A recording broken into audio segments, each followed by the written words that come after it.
नमस्कार दोस्तों, एक बार फिर से बहुत बहुत स्वागत है आप सभी का स्पार्क स्टडी पॉइंट में। जैसा कि हमने आपसे वादा किया था कि हम इस बार आपको इंग्लिश 50 नंबर में 40 प्लस नंबर दिला के रहेंगे और आपका परसेंट जरूर सुधरेगा दोस्तों। तो आप इस वीडियो के अंत तक बने रहें और चैनल को ज़रूर सब्सक्राइब कर दीजिए, बहुत ही इंपॉर्टेंट वीडियो है। मैंने आपसे जैसे वादा किया था कि आपके लिए 5-6 क्वेश्चन ऐसे लेके आऊँगा जो आपसे डायरेक्टली पूछे जाएंगे।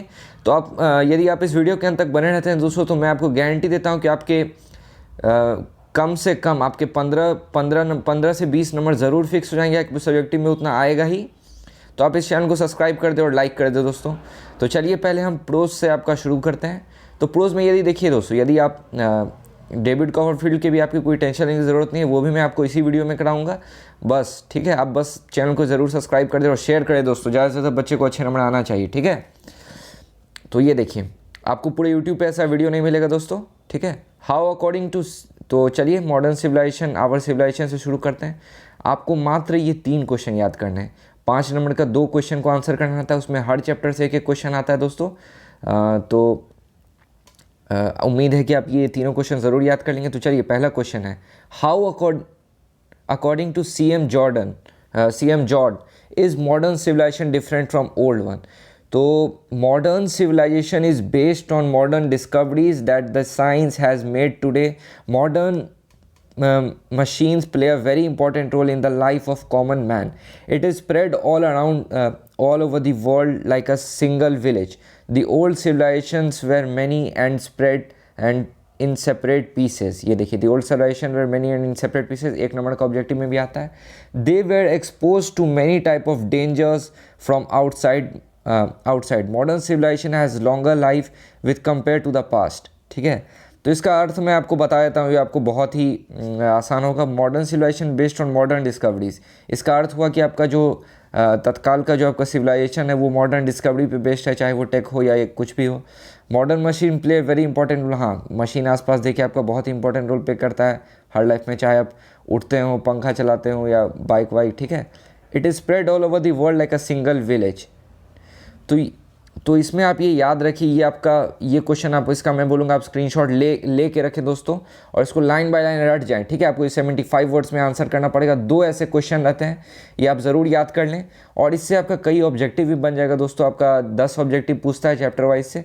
तो ये देखिए, आपका ये ऑब्जेक्टिव पूछता है, the old civilisation were separate, the old civilisation were many and in, तो उसका आपको फिल इन द ब्लैंक्स में सेपरेट पीस से जाना पड़ेगा।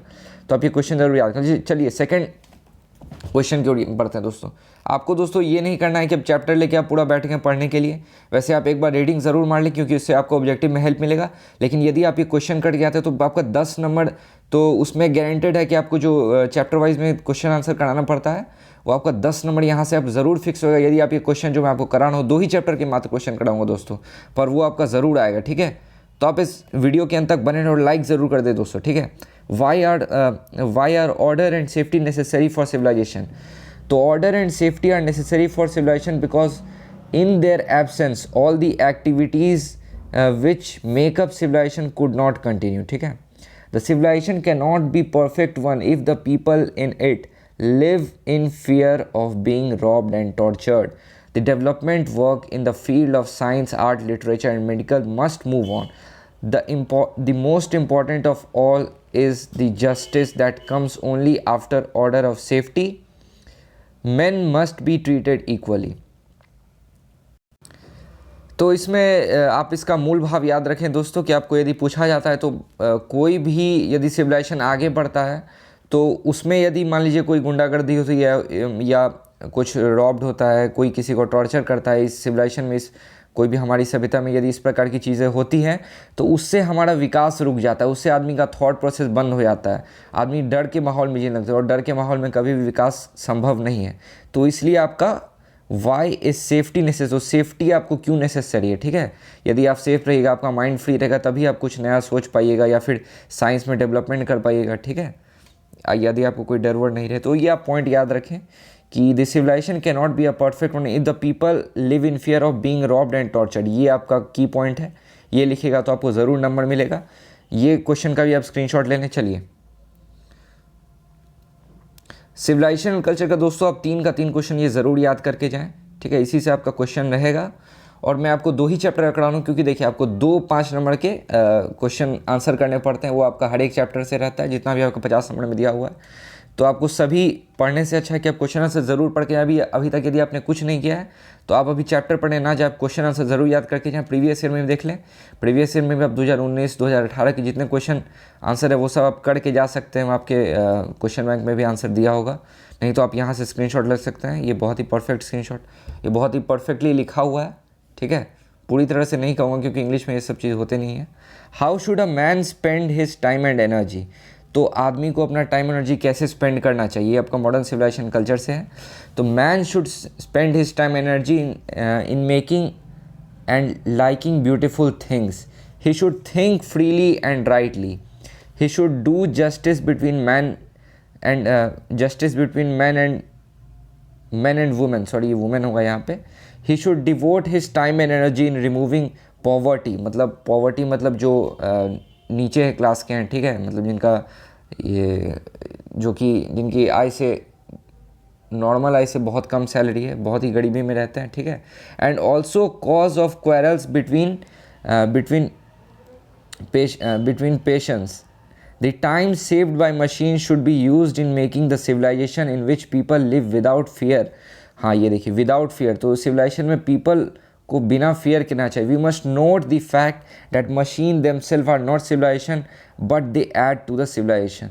तो इसका भी आप स्क्रीनशॉट लें दोस्तों, ये क्वेश्चन भी आपका आएगा, आप 75 वर्ड में आपको लिखना रहेगा, बहुत ही ज़्यादा हेल्प करेगा। ये 3 क्वेश्चन आप ज़रूर याद कर लें, इससे आपका 5 नंबर फिक्स यहाँ आपका हो गया। तो चलिए द फोटोग्राफर 2 ही चैप्टर का मैं आपको कराऊंगा दोस्तों, ठीक है। फोटोग्राफर का मैं आपको 2 देता हूँ और बाद बाकी का मैं कहूँगा। यदि आप और कुछ करना चाहते हैं, यदि आपको डर है कि नहीं इससे नहीं आएगा, तो आप क्वेश्चन बैंक में हर जाके चेक कर सकते हैं कि हर चैप्टर से एक क्वेश्चन रहता है, और आप चैप्टर वाइज भी क्वेश्चन कर सकते हैं या फिर सर्च करके, या फिर उस चैप्टर का समरी पढ़ सकते हैं, ठीक है। वैसे मैं आपको ये करा रहा हूँ, वो आपका ज़रूर आएगा। सिविलाइजेशन वाला तो आपका 5 नंबर फिक्स हो गया है। चलिए फोटोग्राफर में चलते हैं। With the photographer Y was the purpose, और हाँ राइटर का और उसका डेट ऑफ बर्थ आप ये ज़रूर याद रखें, चाहे वो पोएट्री हो या प्रोज हो, ये आपका दोनों में आएगा। Date of birth, place of birth, ठीक है, ये सब आप याद करके रखें, ये आपको ऑब्जेक्टिव में भी हेल्प करेगा। और आप यदि चाहें तो समरी में यदि आप कोई पॉइंट मिस कर गए तो आप डेट ऑफ बर्थ ये सब भी लिख के नंबर अच्छा आप ला सकते हैं। क्वेश्चन आपको दोस्तों एक भी छोड़ना नहीं है वहाँ पे, ठीक है। चलिए, why was the purpose of the photographer wasted, तो फोटोग्राफर का पर्पस क्यों वेस्ट हुआ था। The purpose of the photographer was wasted because the author did not find any likeliness of his feature in it, मतलब photographer का purpose इसलिए waste हो गया क्योंकि जो वहाँ पे फ़ोटो खिंचवाने गए थे उन्होंने और जो फोटोग्राफर ने जो उनका फ़ोटो बनाया था उसमें आकाश पाताल का फ़र्क था, उन्हें लग ही नहीं रहा था कि ये उनका फ़ोटो है। The photographer had already altered his eyes, eyebrows and mouth, he also wanted to replace his ears, he showed the proof of the photograph, there was nothing of his feature in it, he wanted a photograph that has friend might keep when he would be no more. It was not a photograph but beautiful example of painting. तो आपने भी देखा होगा आजकल बहुत सारे ये आपका चला है, ऐप चला है, इसमें आप मॉडिफाई कर देते हैं, आदमी का पहचान में भी नहीं आता है। तो वैसा ही कुछ ये स्टोरी में भी हुआ कि उस फोटोग्राफर ने उनका ऑथर का फ़ोटो इस प्रकार से अल्टर कर दिया, मतलब आइज़ बड़े कर दिया, आईब्रोज बड़ा कर दिया, माउथ वाउथ का पूरा इतना अल्टर कर दिया कि वो पहचान में वो खुद की अपनी फ़ोटो पहचान नहीं पा रहे थे, ठीक है। इसका भी आप स्क्रीनशॉट ले ले दोस्तों, ये 2 क्वेश्चन आपका रह सकता है एग्जाम में, याद करके जाएं दोस्तों ये सब आप, ठीक है। Why did the author ask is it me when he saw the photographer, तो देखिए पिछले क्वेश्चन से कितना लिंक है। ये ऑथर पूछा कि क्या ऑथर ने लिखा है ये स्टोरी, उन्होंने पूछा अपना फोटोग्राफ देखिए कि ये क्या ये मैं हूँ, तो ये देखिए आपका पिछले से लिंक है, क्योंकि उनका आईब्रो ये सब अल्टर कर दिया था, वो उनको अपने पहचान में आ ही नहीं रहा था कि ये मेरा ही फ़ोटो है। तो when the author saw the photograph he did not find any link of his photo in it, so he asked it is me, of his होगा, ये हिज लिखा है, ठीक है, his photo in it, so he asked is it me. The photographer using his new technology has retouched his eyes, removed his eyebrows, उनका eyebrow भी remove हो गया था, सोचिए कैसे लग रहे होंगे, and adjusted his mouth a little. He had also removed hair from the brow. There was nothing of his feature in it. It was not a photograph but a beautiful example of painting. वो लग रहा था painting, ठीक है, photograph नहीं लग रहा था किसी ने पेंट कर दिया। इसका भी आप स्क्रीनशॉट ले लें दोस्तों, ये भी आपका इंपॉर्टेंट है। तो फोटोग्राफर और इसका मैंने ये कंप्लीट कर दिया 2 आपका। ये क्वेश्चन आपका रह सकता है, आप याद करके ज़रूर जाएं क्योंकि ऑप्शन बढ़ा दिया गया है, तो ये क्वेश्चन आपका रहने का चांसेस बहुत ज़्यादा है। और सिविलाइजेशन कल्चर का आप ये देखिए, आप स्क्रीनशॉट फिर से आप एक बार चाहें तो ले सकते हैं। तो चलिए अगला आपका है सबमरी। सबमरी में आपको कहूँगा इफ़ का आप याद कर लें, डेफोडिल्स का याद कर लें, और एवरीवन सैंग आप चाहे तो पढ़ के जा सकते हैं लेकिन बहुत ही लंबा है। तो इफ़ का मैं आपका बताया तो राइटर का पहले ये देता हूँ। तो चलिए, ये 75 वर्ड्स में आपको सबमरी लिखने आएगी, उसमें आपका 5 नंबर यहाँ पे आपका फिक्स हो गया दोस्तों यदि आप ये करके जाते हैं। तो इफ़ में देखिए रुडयार्ड किपलिंग ने लिखा है, 1865 में इनका जन्म हुआ है, 1936 तक ये रहे थे, बॉम्बे में इनका जन्म हुआ था, ठीक है। तो Rudyard Kipling was born in Bombay but he was educated in England. England में इनकी शिक्षा हुई, and a very large part of his life was spent in thorough. He was a very famous writer in the early part of this century and was given Nobel Prize in 1907। तो ये आपका पूछ सकता है कि उनको Nobel prize कब मिला था रुडयार्ड किपलिंग को, तो ये आप याद रखें 1907 में, और इनका जन्म ये पूछा था पिछले साल के क्वेश्चन में, तो अब याद रखें बॉम्बे में हुआ था। तो चलिए इसका सबमरी देखिए। तो सबमरी में आप पहले ये लिख दीजिएगा कि this poem is written by Rudyard Kipling, he got Nobel Prize in 1907। देखो, these words are an extract from a longer poem. If it is a simple poem, it is like the piece of instruction which a father is giving to his son. तो ये एक piece of instruction है जो एक पिता अपने बेटे को दे रहा है, so that his son's moral character would improve. So उसके जिससे कि उसके बेटे में संस्कार आ सके, उसका संस्कार बढ़ सके। Thus the poem shows simple faith and clear understanding, but the use of word IR at same time shows that properly it is not possible on anybody's part to achieve these qualities. Hence the poem has on the one hand simplicity and directness, on the other doubt and uncertainty. तो इस poem के माध्यम से ये कहना चाहता है कि एक पिता कैसे अपने बेटे को मॉडल कैरेक्टर इसमें सिखा रहा है कि किस प्रकार से संस्कार बढ़ाए जाएँ, किस प्रकार से लोगों का सम्मान आदर भाव ये सब किया जाए, कैसा एक आदमी आइडियल आदमी को होना चाहिए। तो इसमें पोएम वो दिखाने की कोशिश कर रहा है, और दूसरी तरफ ये भी दिखा रहा है कि इतना सब करने के बावजूद भी हम सब में कोई ना कोई कमी होती है, और कोई भी आदमी आइडियल नहीं होता है, कोई भी मर्यादा पुरुषोत्तम नहीं बन सकता है, ठीक है। पूरी प्रकार से उसमें कोई ना कोई खामी ज़रूर रहेगी। तो इसमें इस पोएम में वो भी शो किया गया है।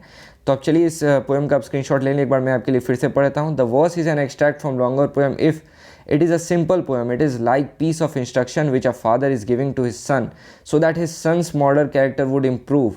Thus the poem shows a simple faith and clear understanding, but the use of word that is at the same time shows that properly it is not possible of anybody's part to achieve these same qualities. Hence the poem has on the hand simplicity and directness, on the other hand doubt and uncertainty. तो ये if आपका काफ़ी लंबा है इसका poem. तो if आप last में हम करते हैं एवरीवन सैंग है ये आपका लास्ट में करते हैं। उससे पहले आपको मैं कहूँगा यदि आप डेफोडिल्स, ये बहुत ही आसान पोएम और बहुत ही आसान पोएम और बहुत ही खूबसूरत पोएम, ये विलियम वर्ड्सवर्थ द्वारा लिखा गया है। इसका भी आप स्क्रीनशॉट ले सकते हैं, ठीक है। मैं आपको समझा देता हूँ। वैसे डेफोडिल्स, विलियम वर्ड्सवर्थ, तो इनका जन्म हुआ था 1770 में, और 1850 में ये एक नेचर पोएट एक हिसाब से है। तो daffodils is a very beautiful poem of nature. It is written by a great romantic poet of England Williams Wordsworth. तो ये आप याद रखें कि ये ग्रेट रोमांटिक पोएम है, आपके पोएट हैं Williams Wordsworth. It says nature is full of infinite number of beautiful things. The daffodils are one of them. They spread happiness. The poet sees life in them. In this poem, the poet establishes a very fine relationship between man and nature. The beauty of the nature has healing power that provides new life and energy. तो ये आप पूरा अगर याद कर लेते हैं तो आपको 75 वर्ड में आपको लिखना पड़ेगा डेफोडिल्स का। तो ये आप पूरा याद कर लेते हैं तो आपको 5 नंबर ज़रूर फिक्स हो जाएगा।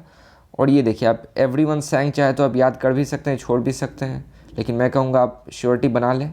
तो इसमें से आप 75 वर्ड्स यहाँ से लेके यहाँ तक आप ज़रूर कर सकते हैं, यहाँ तक सोचिए। जहाँ तक आपको ठीक लगे आप याद कर पाएँ, ज़्यादा भी लिख सकते हैं इफ़ में। तो चलिए इसका स्क्रीनशॉट आप ले लीजिए। इफ़ का पोएट का नाम, उनका डेट ऑफ बर्थ, वो वर्ल्ड वॉर के पोएट थे, सैटारी, ये सब लिखा था इन्होंने। तो ये सब भी आप याद करके जा सकते हैं, आपको ऑब्जेक्टिव में पूछा है। तो चलिए बिना वक्त जाए किए हुए डेविड कॉपरफील्ड में। तो डेविड कॉपरफील्ड में आप दोस्तों आपको ज़्यादा नहीं करना है, आपको मेनली किसी का कैरेक्टर स्केच पूछेगा 75 वर्ड्स वाला में। तो आप ये सब याद कर सकते हैं कि sketch the character of Uriah Heep. तो the character of Uriah Heep is that of a perfect villain. He works as a clerk at the office of Mr. Wickyfield, who is a lawyer. He studies secretly the book of law to seize his employee's property. His plans is to marry Agnes, who is much younger in her age. He is a flatterer. In the end, he is caught and sent to prison. तो ODI hip के आप मोटा मोटा आप याद रखिए दोस्तों को, वो एक बदमाश मतलब विलेन के रोल में है इसमें, ठीक है।